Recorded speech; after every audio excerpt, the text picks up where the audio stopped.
Hello guys, তোমরা সবাই ভালো আছো তো? আজকে তোমাদের কাছে পরবর্তী ভিডিও নিয়ে আমি এসেছি।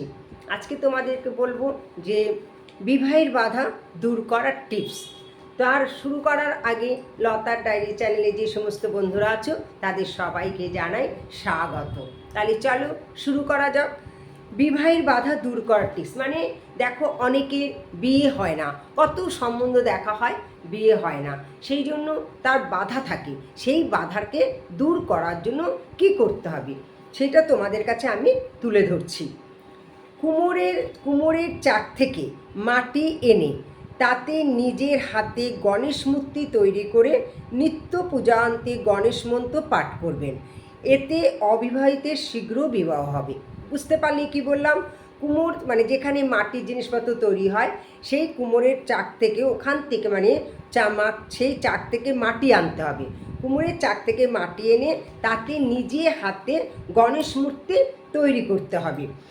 প্রতিদিন প্রতিদিন পুজো করবে, আর পূজার শেষে মানে পূজার শেষে গণেশ মন্ত্র পাঠ করবেন।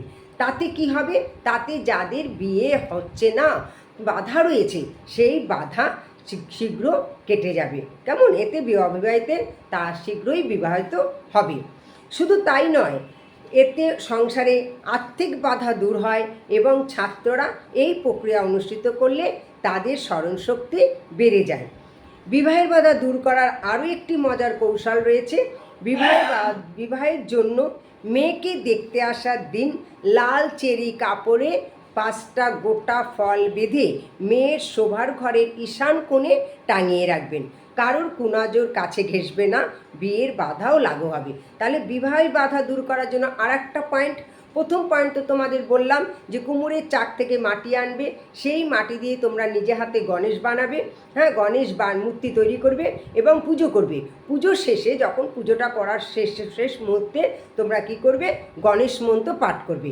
তাহলে তাড়াতাড়ি অবিবাহিতের বিবাহ হবে। আর দ্বিতীয় পয়েন্ট কি?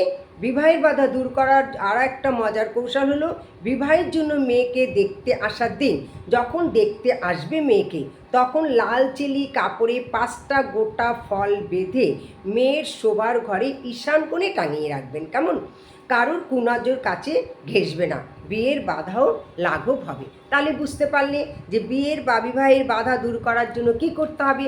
তাহলে আজ আসি বন্ধুরা, তোমরা এই সমস্ত জিনিসগুলো করো, দেখবে অনেক উপকার হবে। আমরা তো তোমাদের উপকারের জন্যই তোমাদের কাছে আসি, যাতে তোমরা ভালো থাকো, সুস্থ থাকো। সেই জন্যই আজ আমাদের তোমাদের কাছে আসা। তাহলে আমার এই কথাগুলো বা আমার এই টিপসগুলো যদি তোমাদের ভালো লাগে, তোমরা লাইক করো, কমেন্ট করো, শেয়ার করো। আর লতার ডায়েরি চ্যানেলটা ভালো লাগলে সাবস্ক্রাইব করো। আজ আসি, পরবর্তী ভিডিওতে আবার তোমাদের সাথে দেখা হবে। Tata, by.